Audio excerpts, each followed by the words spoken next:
warahmatullahi wabarakatuh. Waalaikumsalam. Waalaikumsalam warahmatullahi wabarakatuh. Selamat malam semuanya. Saya ucapkan terima kasih banyak sudah menyempatkan waktu istirahatnya untuk memenuhi tugas UAS mata kuliah literasi digital yang akan membahas mengenai revolusi industri 4.0 di sektor pemerintahan. Kami dari kelompok satu yang beranggotakan ada Teh Mitsa, Kang Dedi, Kang Doni, dan saya pribadi Cahaya Nurhayati. Di sini kami akan memaparkan materi UAS terkait revolusi industri 4.0 di sektor pemerintahan. Dan langsung saja untuk ke pemaparan materi yang akan disampaikan oleh rekan kami yaitu Kang Deni dulu ya, Kang Doni. Ya, Kang saya Deni ya. dulu. Ya, Untuk Kang Deni dipersilahkan. ya. Terima kasih saya Yani. Eh, Siap, Baik, Kang. di sini ada rumusan masalah, ada 4 poin ya di sini. Pertama, apa yang dimaksud dengan revolusi industri 4.0? Apa saja elemen utama yang menjadi pilar dalam revolusi industri 4.0? Terus ada bagaimana dampak penerapan revolusi industri 4.0 di sekitar pemerintahan, dan apa solusi dan inovasi yang dapat diterapkan untuk mengatasi tantangan revolusi industri 4.0 dalam sektor pemerintahan. Di sini ada definisi revolusi industri 4.0. Revolusi industri 4.0 merupakan fenomena yang mengkolaborasikan teknologi cyber dan teknologi otomatisasi konsep. Penerapannya berpusat pada otomatisasi dalam revolusi industri 4.0. Setidaknya ada 5 teknologi yang menjadi pilar utama dalam mengembangkan sebuah industri siap digital, yaitu Internet of Things, Big Data, Artificial Intelligence, Cloud Computing, dan Additive Manufacturing.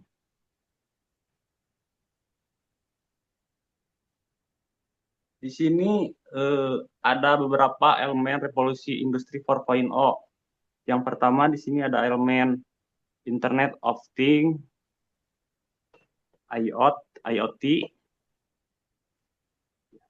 IoT merupakan sistem yang menggunakan perangkat komputasi, mekanis, dan mesin digital dalam satu keterhubungan, interrelated connection, untuk menjalankan fungsinya melalui komunikasi data pada jaringan internet tanpa memerlukan interaksi antar manusia atau interaksi manusia dan komputer.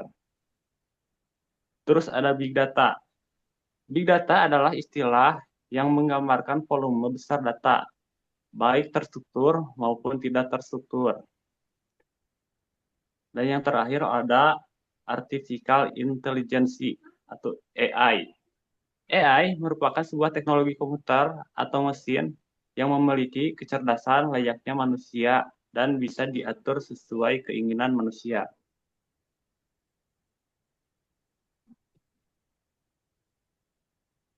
Ya, di sini ada elemen revolusi industri 4.0, yaitu ada cloud computing.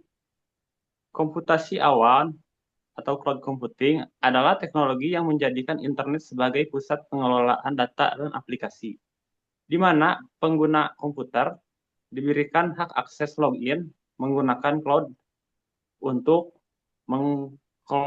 mengkonfigurasi VLAN atau server melalui internet. Terus ada additive manufacturing, yaitu additive manufacturing merupakan terobosan baru industri manufacturing dengan memanfaatkan mesin cetak 3G atau sering dikenal dengan inisial 3G printing. Ini ya. Ya, Tani, ya. Baik, selanjutnya ada implementasi kebijakan pemerintahan dalam revolusi industri 4.0. Yang pertama, regulasi yang mendukung transformasi digital. Dua, pengembangan infrastruktur digital. Tiga, digitalisasi administrasi dan layanan publik. Empat, peningkatan kapasitas sumber daya manusia atau SDM. Lima, kolaborasi multi sampai sektor. Enam, penguatan keamanan cyber.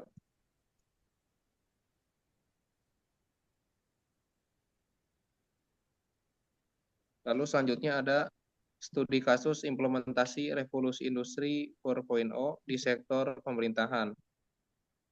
Menurut Indrajit tahun 2006, e-government merupakan suatu mekanisme baru antara pemerintahan dengan masyarakat dan kalangan lain yang berkepentingan atau stakeholder, di mana melibatkan implementasi dari teknologi informasi dengan bertujuan untuk memperbaiki mutu atau kualitas pelayanan publik. Contoh penerapan e-government di Kota Bandung adalah melalui portal resmi bandung.go.id.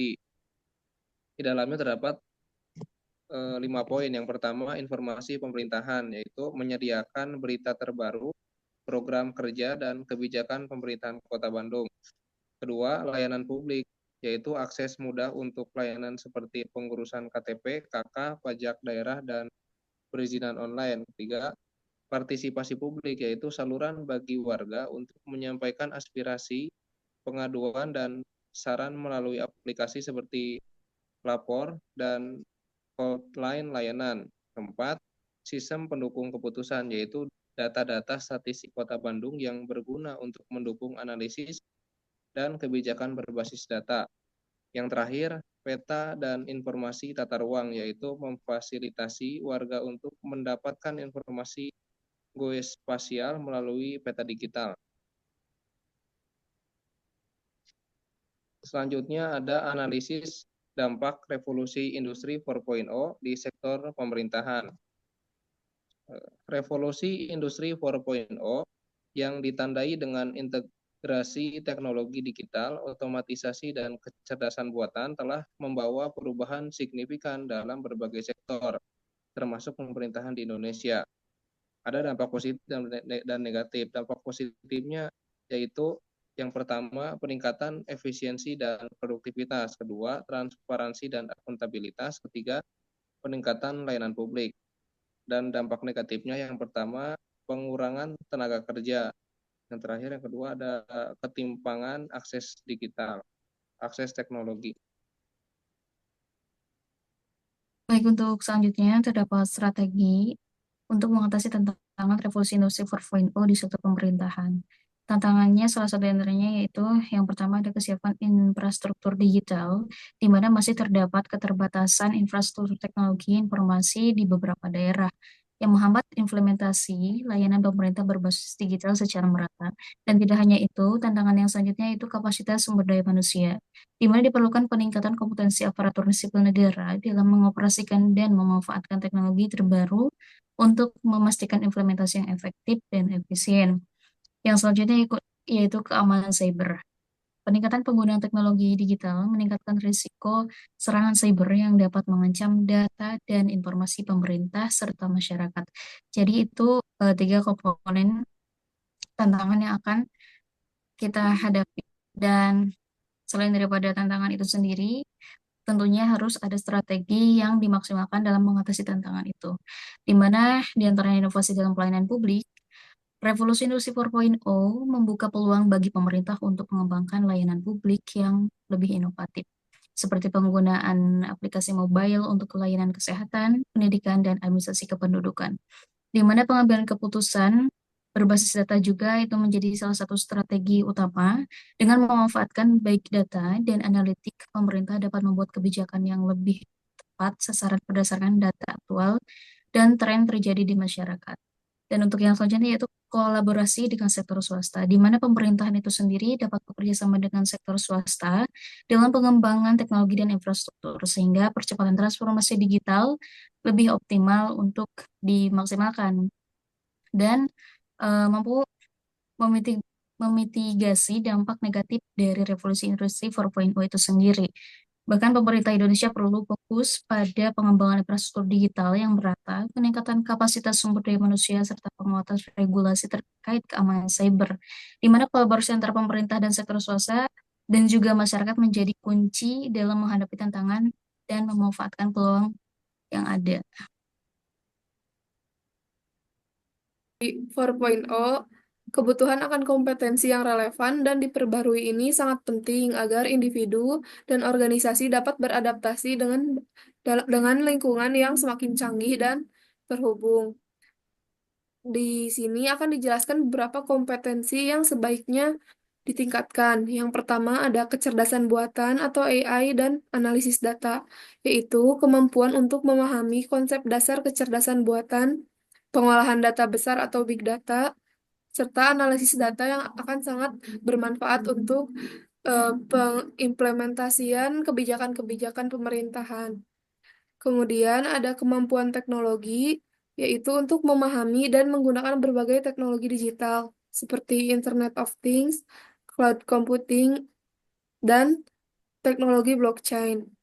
Kemudian ada keterampilan program dan pengkodean, pemahaman dasar tentang bahasa pemrograman dan keterampilan pengkodean ini semakin penting, bahkan di luar bidang teknologi informasi saja, seperti di sektor pemerintahan. Kemudian diperlukan juga kreativitas dan inovasi agar kita mampu berpikir kreatif serta menciptakan solusi baru dalam menghadapi tantangan yang sudah dijelaskan di slide sebelumnya. Inovasi dapat membantu organisasi memanfaatkan peluang yang muncul. Kemudian diperlukan juga keterampilan soft skills, seperti keterampilan interpersonal, komunikasi efektif, kepemimpinan, kerjasama, serta adaptabilitas dalam era revolusi industri 4.0. Kemampuan adaptasi dengan perubahan dan bekerja dalam tim juga akan sangat bermanfaat. Kemudian yang selanjutnya ada etika digital dan keamanan informasi. Pemahaman tentang etika penggunaan teknologi dan perlindungan terhadap informasi pribadi ini sangat penting dalam lingkungan digital yang kompleks. Lalu di sini ada kesimpulannya. Saat ini dunia telah memasuki era revolusi industri 4.0. Dalam revolusi ini terjadi kemajuan besar di sektor pemerintahan dengan pemanfaatan penuh teknologi informasi dan komunikasi. Untuk dapat bersaing, Indonesia perlu mengadopsi konsep industri 4.0 dan menyusun strategi yang tepat di semua sektor, termasuk sektor pemerintahan di Indonesia. Dengan integrasi teknologi digital seperti Internet of Things, Big Data, Artificial Intelligence, dan Cloud Computing, terdapat potensi besar untuk meningkatkan efisiensi, transparansi, dan kualitas layanan publik. Implementasi kebijakan seperti program sertifikasi kompetensi digital serta platform e-government menunjukkan langkah konkret dalam upaya ini. Namun, meskipun demikian, tantangan masih menghambat, termasuk diantaranya yaitu ketimpangan infrastruktur digital di daerah terpencil, keterbatasan keterampilan tenaga kerja, serta ancaman keamanan cyber. Meski demikian, solusi dan peluang yang ditawarkan seperti inovasi pelayanan publik dan pengambilan keputusan berbasis data ini membuka jalan untuk mempercepat transformasi digital yang secara inklusif. Baik, terima kasih atas pemaparannya. Mudah-mudahan materi yang kita sampaikan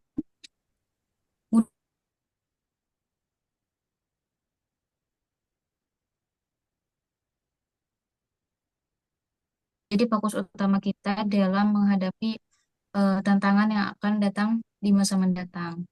Nah, mungkin itu saja yang bisa kami sampaikan dari kelompok satu. Mohon maaf apabila banyak kekeliruan dan kekurangan. Terima kasih atas perhatian dan waktunya. Semoga mendapatkan hasil dan nilai terbaik. Saya Cahya Nurhayati, selaku moderator pamit undur diri. Wassalamualaikum warahmatullahi wabarakatuh. Waalaikumsalam warahmatullahi wabarakatuh.